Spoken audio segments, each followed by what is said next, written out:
Hey everyone, welcome to Pass or Play. So today we have Tulsa King streaming currently on Paramount Plus, starring Sylvester Stallone, created by Tyler Sheridan from the shows Yellowstone and Mayor of Kingstown.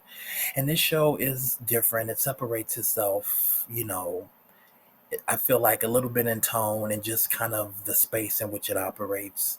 We're going to Tulsa, Oklahoma, and it is a family dynamic. The theme is there, but it's kind of set in a mafia backdrop and kind of how that organized crime kind of works.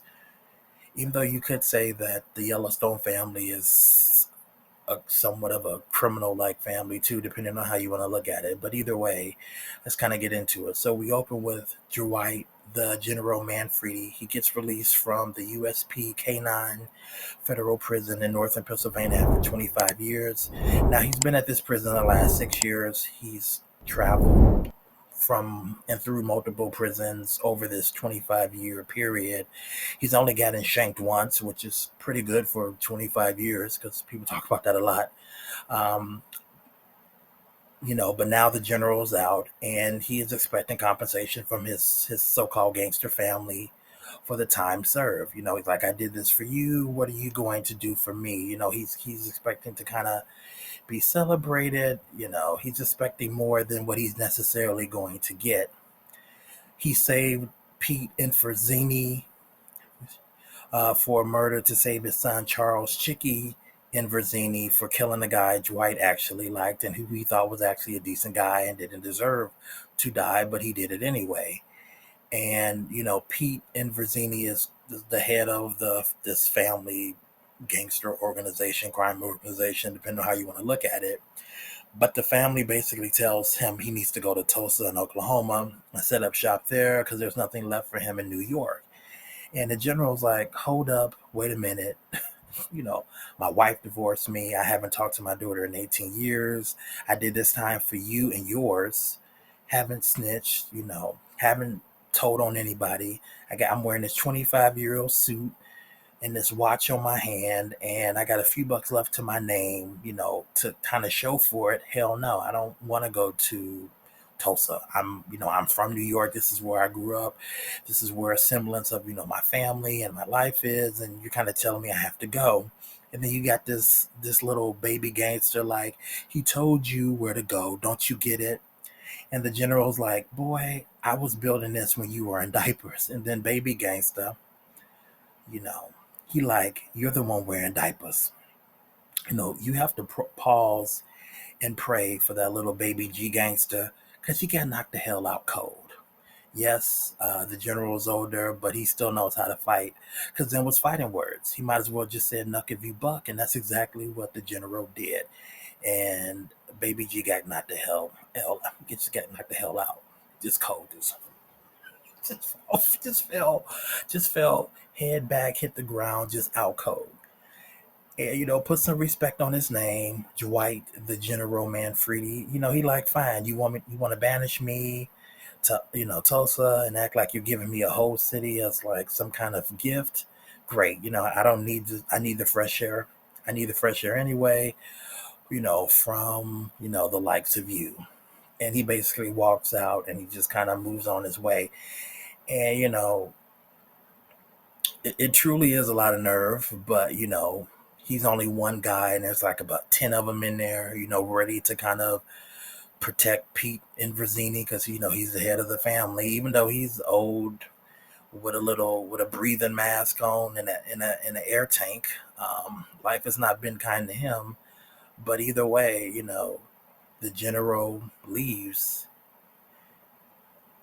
And he goes to Tulsa, and on the way leaving the airport, he gets sprayed with holy water by this woman because of his foul language. You kind of have to see the episode. I'm not going to say all that, but just from some foul language he's using. And, off the plane, the general is kind of getting the lay of the Tulsa land. There are no crews or gangs running anything in these neighborhoods of Tulsa or blocks. It's pretty low on crime. There's really not crime there like that. And in his cab ride, he goes into this marijuana dispensary and he sees the owner, Bodie. He forces himself in, ends up checking the guy's books, and he's like, "You're making a fortune here. Um, I'm looking at your book. There's no way you're putting all this money in the bank because the FB, because the government, whatever, would, they would grab it up. So where is it going?" And the general lets Bodhi know he doesn't want to hurt him, but he will do so. He will do it if Bodhi doesn't answer his questions. He's like, "Let's be friends." And I have a feeling that somewhere, behind that poster on the wall in the safe somewhere. And it turns out that's exactly where it is. And Bodhi has over $500,000 in the bank. And so the general's like, "I'm going to take 20% commission a week. And in exchange, I'll protect you from the gangs and the law." And at this point, there's not much crime in this area. It's kind of the middle of nowhere, but they do kind of give you the appearance that at some point, based on kind of how the security guard is using mace to defend himself in the store, that at some point, this dispensary is probably bound to get robbed by somebody. And, depending on if Bodhi's there, if he doesn't want to die and get shot, he probably would end up opening the safe and letting them get the money. And so, the general's like, "You help me, I help you. I got a boss that I have to answer to. So, you have me as a boss as well."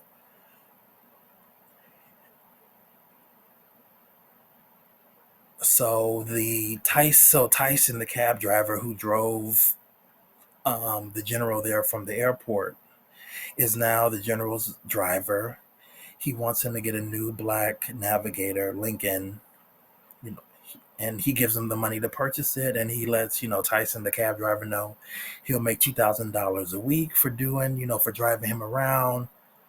But don't call him a gangster, even though that's what he is. He gets offended by being called a gangster, even though that's actually what he is. But either way, Tyson agrees to this.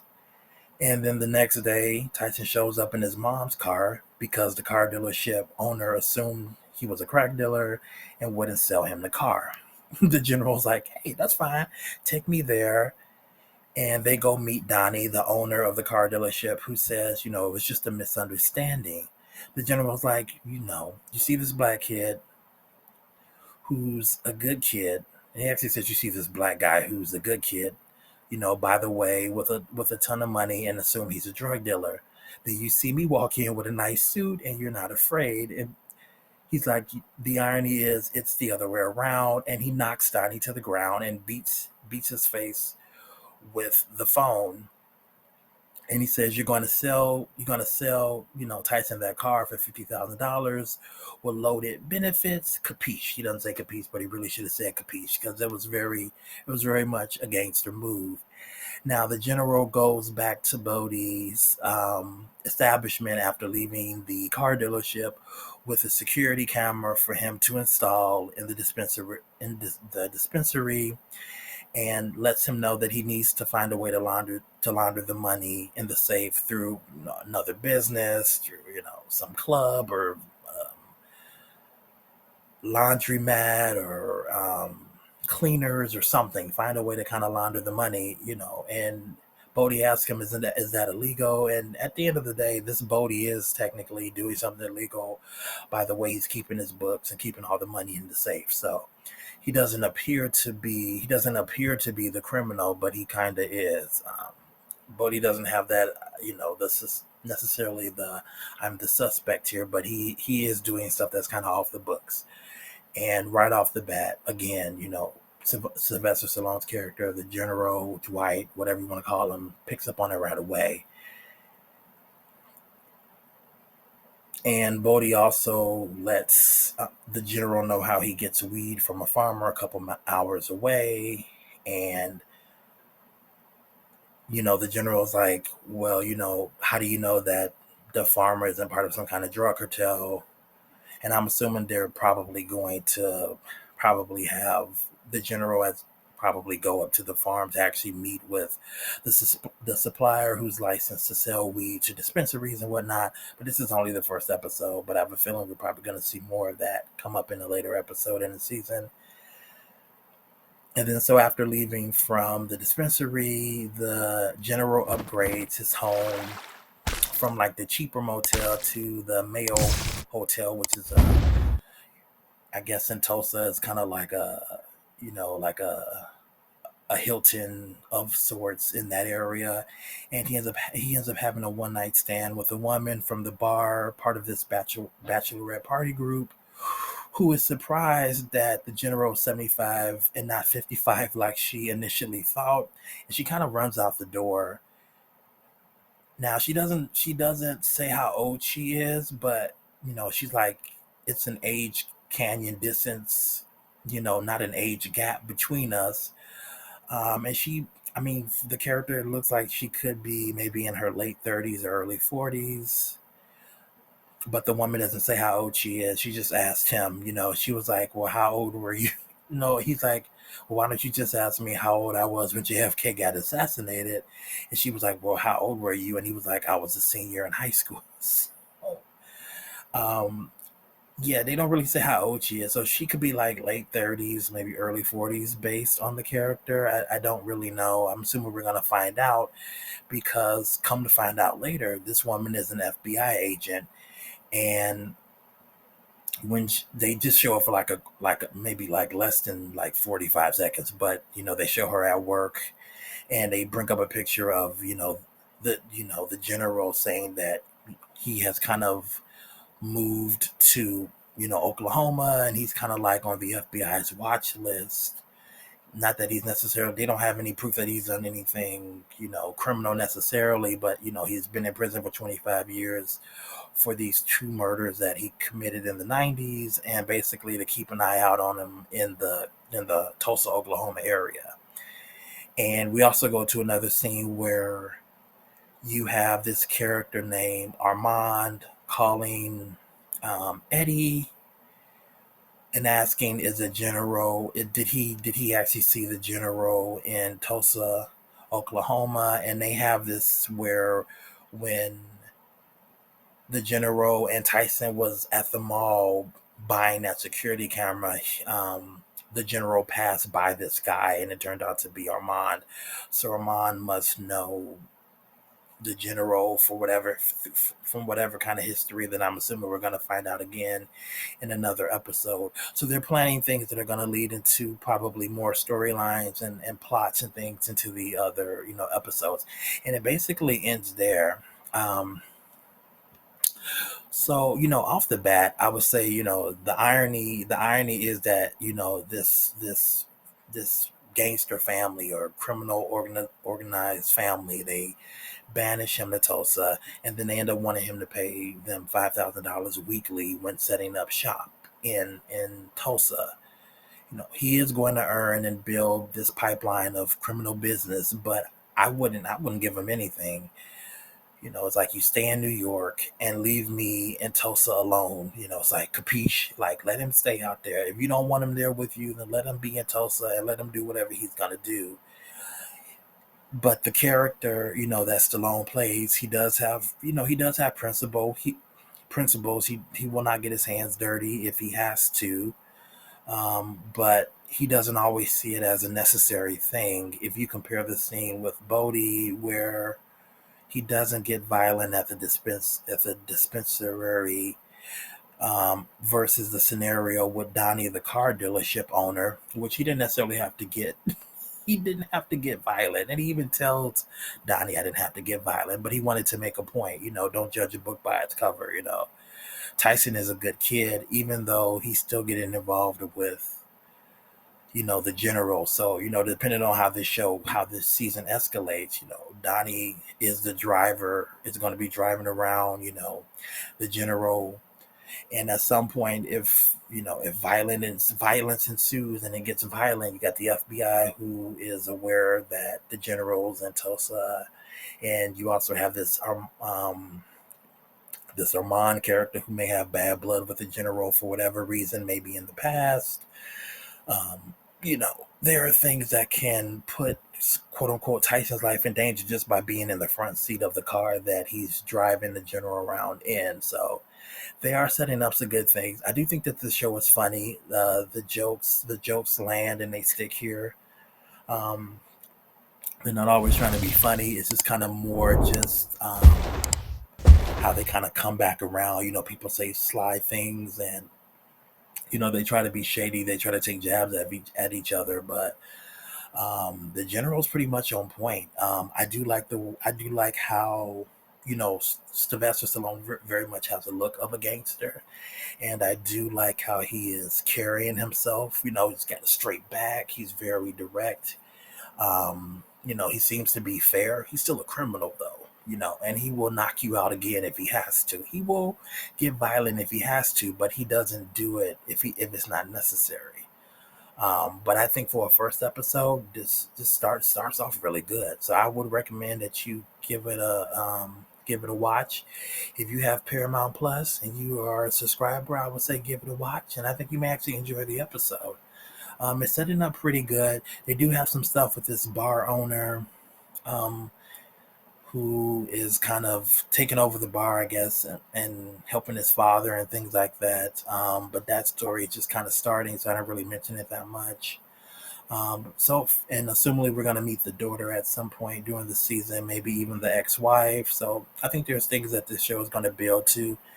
It wasn't really much, action violence. I mean, there was a couple of scenes of people getting beat up, him roughing some people up. But other than that, so far, this is a good episode. I think it's a good start to the season. It certainly is making me wanting to see the second episode and making me interested in the second episode. And even though at one point in the show, too, his character does say he knew at 17 he wanted to be a successful gangster, and he laughed at his father when he asked if he wanted to be a barber. And, and he even says, choosing this life is not worth the 25 years that he spent in jail, not even 25 seconds, but, the choices he made landed him there. And I guess at this point, at 75 years old, this is all that, Dwight, the General Manfredi character, really, kind of all knows. This is all he really knows how to do. And they do also do scenes where, him learning about the Uber app and kind of being informed of how about the iPhone and how technology has advanced in 25 years. And he even says, I wish there was a device or someone invented a device where you can look up things to find out about history. And Tyson's like, are you kidding, man? My iPhone. He's like, I can't do it right now because I'm driving, but basically, I can look it up for you later. But eventually, it looks like Dwight does end up getting an updated phone in this episode too, and so he does end up getting an Uber app on his phone so he can get driven around in between the times when Tyson is doing it, kind of like in the morning, early parts of the day. But either way, the show's I think it's actually really funny, probably more funny than it should be, considering like how Sylvester Stallone carries himself. But it's kind of like a deadpan kind of comedy underneath it, which I like. So I was laughing, and I do like the action and things so far. But either way, again, this is a good episode. I say, guys, give it a watch if you haven't seen it so already. Other than that, if you like this, hit the like button. If you have any comments, comment below. If not, please subscribe, and I will see you next time.